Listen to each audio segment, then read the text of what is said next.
جس کے معنی تھے کسی ایک تال اور ایک راگ میں فارسی اور ہندی فکروں کو ترتیب دینا۔ ولی دکنی کا ایک شعر ہے، ولی تجھ حسن کی تعریف میں جب ریختہ بولے، یعنی اردو میں جب محبوب کی ولی کی تعریف کی جائے، حسن کی تعریف کی جائے، خود سے مخاطب ہیں۔ ولی تجھ حسن کی تعریف میں جب ریختہ بولے، سنے تو اس کو جانو دل سوں حسان اجم آ کر۔ حسان یعنی اچھی طرح بہتر طور پر سنے اجم میں آ کر، یعنی اے ولی جب حسن کی تعریف میں ریختہ بولے تو اسے عجم جا کر اچھی طرح سے سنا جا سکتا ہے، کیونکہ عجم والوں کو اردو اچھے سے، یعنی ریختہ جس کا اردو کا پرانا نام ریختہ تھا نا، اردو اچھے سے آتی ہے۔ میر تقی میر کا تذکرہ ہے نکات الشعراء، جو اردو شعراء کا پہلا تذکرہ ہے لیکن فارسی زبان میں لکھا گیا تھا۔ شمالی ہند کے اردو شعراء کا تذکرہ ہے اور یہ 1952 میں شائع ہوا تھا، کہیں لکھا ہوا ہے 1951 میں، کہیں 52 میں، کنفرم اس کی ڈیٹ ہے 1952۔ اور ایم سی کیوز کی بکس میں دیکھا جائے تو اس میں 102 شعراء کا ذکر ہے، لیکن میں نے جب اسے ڈاؤن لوڈ کر کے کنفرم کیا تھا، کہیں لکھا ہوا تھا 102 شعراء کا ذکر ہے، کہیں 103 شعراء کا ذکر ہے، تنگ آ کے میں نے اسے ڈاؤن لوڈ کر لیا تھا اور خود ہی فہرست میں دیکھا تو فہرست میں 103 شعراء کا ذکر تھا یا شاید 104 شعراء کا ذکر تھا، لیکن جب میں نے تذکرے کو اوپن کیا تو اس میں 104 تھے اور فہرست میں 103 تھے، یا شاید فہرست میں 103 تھے اور تذکرے میں 104 شعراء کا ذکر تھا، جبکہ موسٹلی ایم سی کیوز کی جو بکس ہیں ان میں لکھا ہوا ہوتا ہے کہ 102 شعراء کا ذکر ہے۔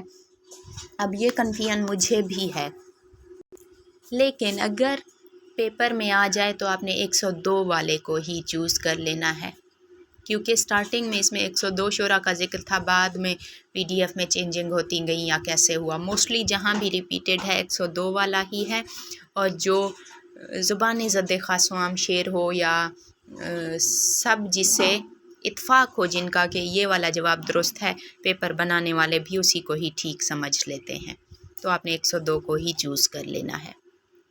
اچھا جی، آگے ہے، اس تذکرے میں میر تقی میر کہتے ہیں کہ حالانکہ ریختہ کی بہت سی قسمیں ہیں، لیکن ان میں سے جو کچھ فقیر کو، یعنی میر تقی میر خود کو فقیر کہہ رہے ہیں، فقیر کو معلوم ہے لکھی جاتی ہیں۔ اول قسم وہ ہے جس کا ایک مصرع فارسی کا ہوتا ہے اور دوسرا ہندی کا، اور یہ ریختہ کی درست اصطلاح لکھی ہے میر تقی میر نے۔ انٹرویو میں پوچھا جائے ریختہ سے مراد تو آپ نے یہی بتانی ہے۔ ریختہ سے مراد ایسی شاعری جس کا ایک مصرع فارسی میں اور ایک مقامی زبان میں ہو، اور اس کے بانی امیر خسرو تھے، یا آدھا مصرع فارسی میں اور آدھا مقامی زبان میں ہو۔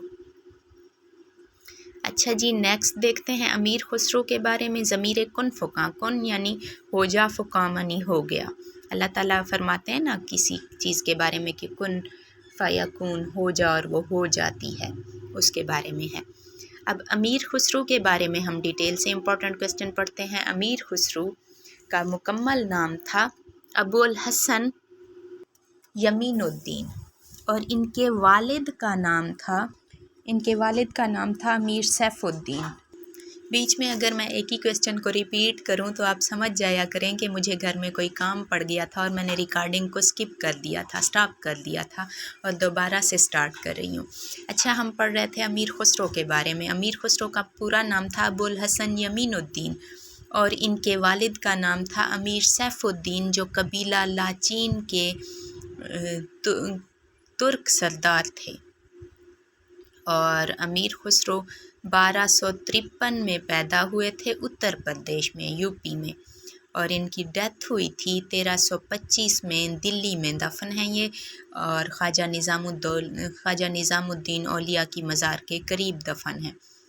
امیر خسرو خواجہ نظام الدین اولیاء کے مرید خاص تھے، اور جب نظام الدین کی ڈیتھ کی انہوں نے خبر سنی تھی، اس کی صدمے کی تاب نہ لا سکے تھے، اور کچھ ہی دن بعد یہ بھی چل بسے تھے۔ امیر خسرو نے سلطنت دلی کے 8 بادشاہوں کا زمانہ دیکھا تھا۔ جو امپورٹنٹ سوال اس سے ریلیٹڈ میرے ذہن میں آ رہے ہیں وہ بھی لکھتے جائیں آپ۔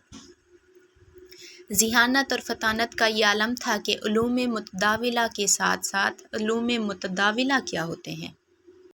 علوم متداولہ سے مراد رائج الوقت علوم، وہ علوم جو اس وقت ان کے زمانے میں رائج تھے۔ ان علوم کے ساتھ ساتھ موسیقی، شعر و ادب میں بھی انہوں نے لازوال اختراعات کی یعنی ایجادات کی۔ نئی نئی اصناف کو انہوں نے رواج دیا۔ جدت طبع یعنی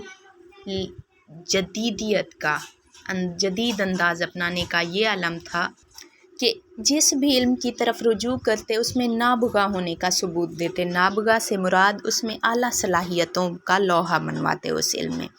موسیقی میں خیال ایمن، قول، ترانہ وغیرہ راگوں کے علاوہ ستار اور طبلہ کی ایجاد بھی انہی سے منسوب ہے، اور یہ میں نے آپ کو آلریڈی ڈیٹیل سے پڑھائے تھے۔ عربی، فارسی اور سنسکرت پر عالمانہ دستگاہ کے ساتھ ساتھ ہندوی یعنی جو اردو تھی پہلے، ہندوی اس کا نام تھا، اور دیگر کئی مقامی بولیوں پر عبور حاصل تھا۔ خواجہ نظام الدین اولیاء کے مرید خاص تھے اور ان کی وفات کے قلیل عرصے بعد ان کے غم میں 1325 کو دلی میں انتقال کر گئے۔ 8 سال کی عمر میں یتیم ہوئے تھے، اور جب وہ یتیم ہوئے تو ان کی پرورش کا ذمہ نانا عماد الملک نے اٹھایا تھا۔ ان کے نانا غیاث الدین بلبن کے عہد میں غیاث الدین بلبن کی دربار سے وابستہ تھے۔ ممتاز حسین کی ایک تصنیف ہے امیر خسرو دہلوی، سے لکھ لیجیے۔ امیر خسرو دہلوی کے مصنف ممتاز حسین، انہوں نے ان کی